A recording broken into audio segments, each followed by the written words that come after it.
up, guys? This is Dale from LackLuster Gaming, and they're my Lack Littles. Today, we've got some new cards. If they're even half as powerful as these little monsters, it'll change the meta. It's Veterans Day, so these guys got the day off of school. Lucky me. But we're still gonna make something for you, because the Tornado was just released, so I had to pick it up, and I upgraded it to level 3. Don't touch. Before we get into the Tornado, I want to discuss the new card that was just confirmed, the Elite Barbarians. And there you go, on screen are the stats for the level 1 Elite Barbarians. So at level 1, they look fairly weak, and in my previous video, I was actually comparing the level 1 to a level 10, and that's why they looked so lackluster. However, if we scroll up here and we check out what the level 10 Barbarians look like, you see, I made a huge mistake, and I thought these were going to be way stronger, the level 10 Barbarians that we already have. But if we do a side-by-side comparison with level 10 Elite Barbarians with level 10 Barbarians, you can see that there's actually a quantitative value to them. Now let's put up the stats for level 8, 9, and 10. So a level 10 has 978 hit points, does 256 damage,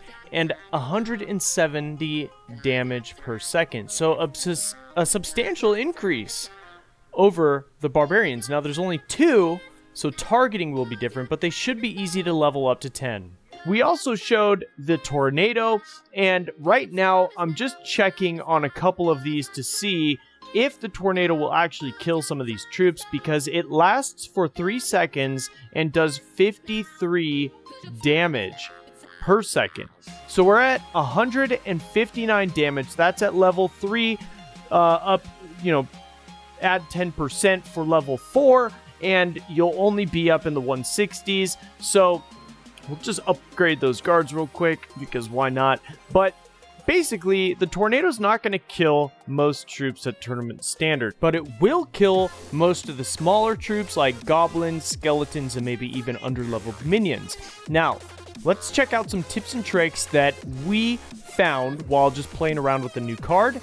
Now, against a Hog Rider, it pulls it away from the building, allowing my opponent to place a furnace down so that the hog targets it and doesn't even make it to the tower to land off a shot. That's amazing.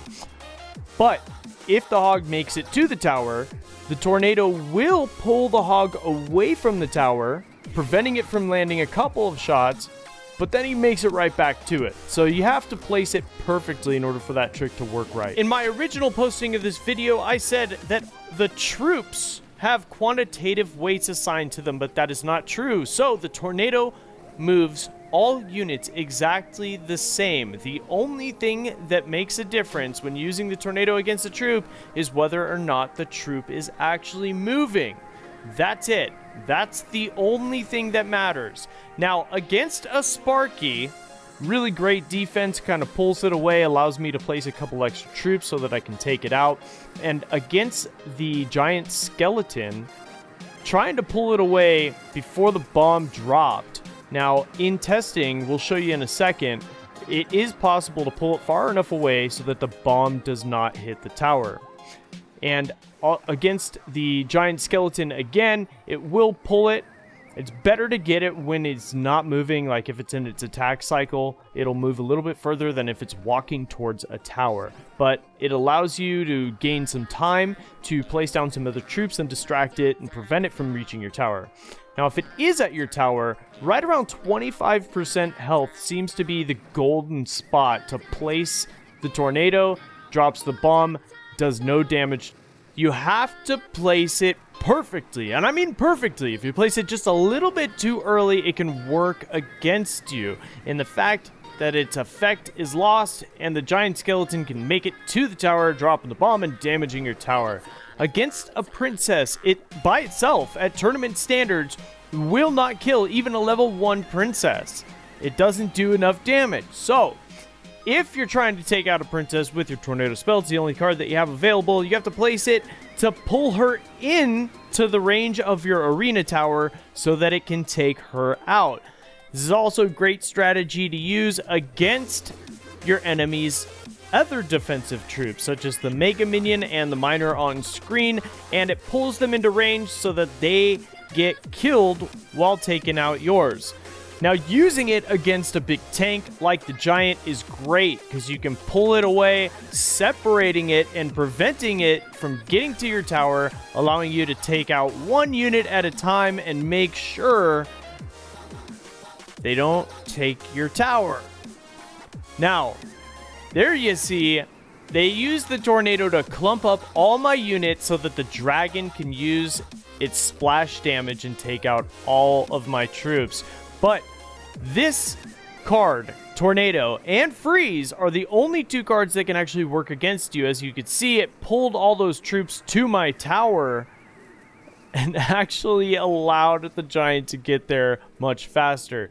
Now, in my previous edit, I thought that it was actually pulling the Lumberjack faster than the Giant, but recanting that statement, we now know that once that Inferno Tower drops right there, they both turn and start running to the tower, and then the tornado starts to pull them. So, it is not physics-based, it has nothing to do with weight, it pulls all units exactly the same regardless of their weight. Because they don't have weights. They all weigh the same. Each unit does. Maybe that should be something different. But check that out. The Miner. This is like an unintentional, maybe intentional, nerf to the Miner. If you use the tornado on the Miner, and the Miner's in very specific squares, you can actually pull him over and activate your King's Tower. So very neat defense against Miner controls. Now, pulling big giants away from your tower and getting it to a defensive structure isn't as easy as I thought it would be. I wish it was a little bit easier, but it definitely takes some work to get it to happen. Now, you can see I'm just failing almost every attempt at trying, but it does clump the units together, making it easier to take them out with splash damage troops. And you can also use it to protect other troops that you've got to a tower, or just keep them from getting there at all.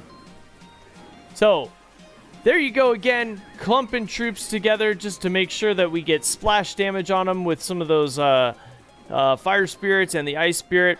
But against the Royal Giant, you have to be real careful. Just like the log, if you log the Royal Giant out of the range of the Inferno Tower, the Royal Giant can take it out, and the Inferno Tower can't reach it. So you gotta be careful how you use the tornado against the Royal Giant. But if it's attacking one tower, you can place down a defensive structure and pull him completely away. So that is a very neat and very useful mechanic.